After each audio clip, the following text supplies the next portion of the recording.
What's going on, spiritual warriors? Hopefully you're doing well.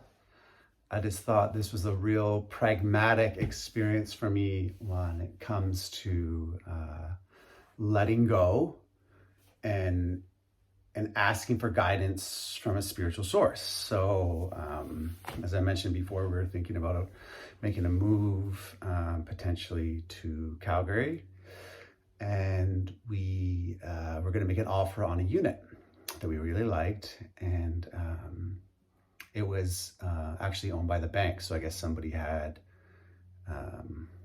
gone into foreclosure, unfortunately, and it was owned by the Bank of Montreal. And because of that, they didn't have to provide as much normal documentation as you would from a normal sale. And so I was sleuthing through all kinds of documents. Years ago, I sold real estate, so I have a little bit of experience in looking through strata minutes and financial statements and all that good stuff. And I came across this little point that said that the corporation had loaned 4 units in the building $200,000, but it didn't exactly stipulate which units they were. And so we were at a place of going to make an offer, and we had got our agent to contact the lawyer to make sure everything was cool with the title that we pulled, because the title had been just for that one unit and not for the whole building. So what had happened is when the lawyer pulled title for the whole unit, it showed that there was still $46,000 in expenses and owing strata fees that we would have had to pay up if we had received a winning bid on the property. And do you know what I did? I prayed before. I said, God, whatever your will be, please guide me in this. It's basically under the same sense of God, this is your money and your will. Allow me to make the right decision. And sure enough, the lawyer said how horrible it was and all these profanities, because it was so shady that a real estate agent wouldn't disclose this information just because it's a bank sale, right? Where they sell it as is, where is. But because the finances were held in the corporation, it didn't show up on the individual unit title. So, we dodged a bullet. We could have purchased a unit and been liable for $46,000 on top of what our offer was, right? So this whole spiritual stuff is super pragmatic, right? It's for me at least, it's it's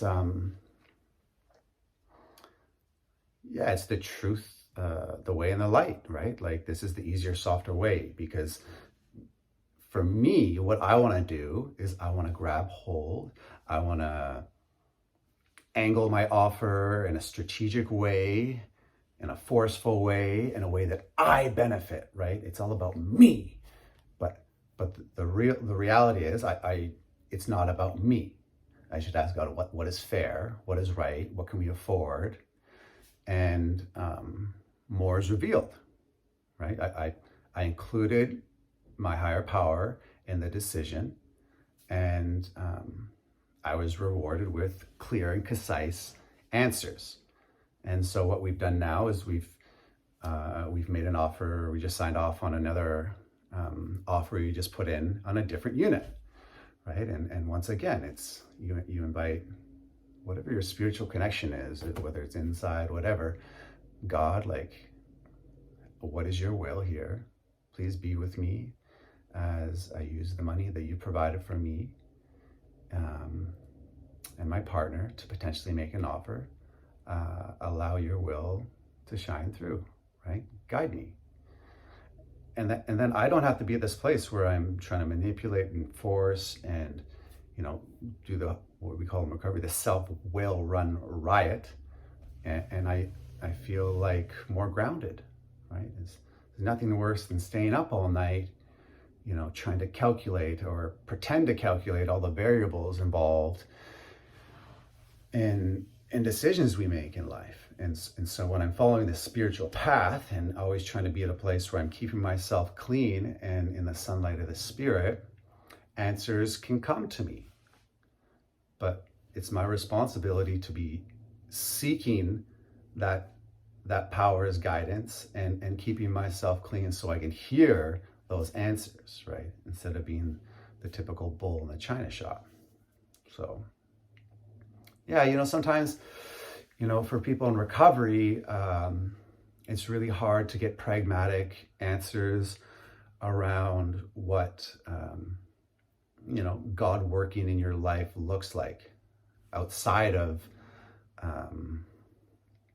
drugs and alcohol, right? For me, it's more of like a pragmatic process that is used on a regular basis. And often I think that people don't take the time to really express these, you may want to call them spiritual experience or connections or moments of clarity that they've received by following a spiritual life. So that is the update. I don't know if we're going to receive acceptance on our offer, but at least in my heart and in my head, I have peace because we didn't get blindsided and probably would have been brokenhearted and full of anger and furious and had to get a lawyer involved after the fact if we did actually push through that offer and then be stuck with that $46,000 bill that we didn't see. Whew. Crazy times. Life's wild. Nobody told you this yet. I love you. I'll say it again. You're worth it and I love you. Have a great day, guys.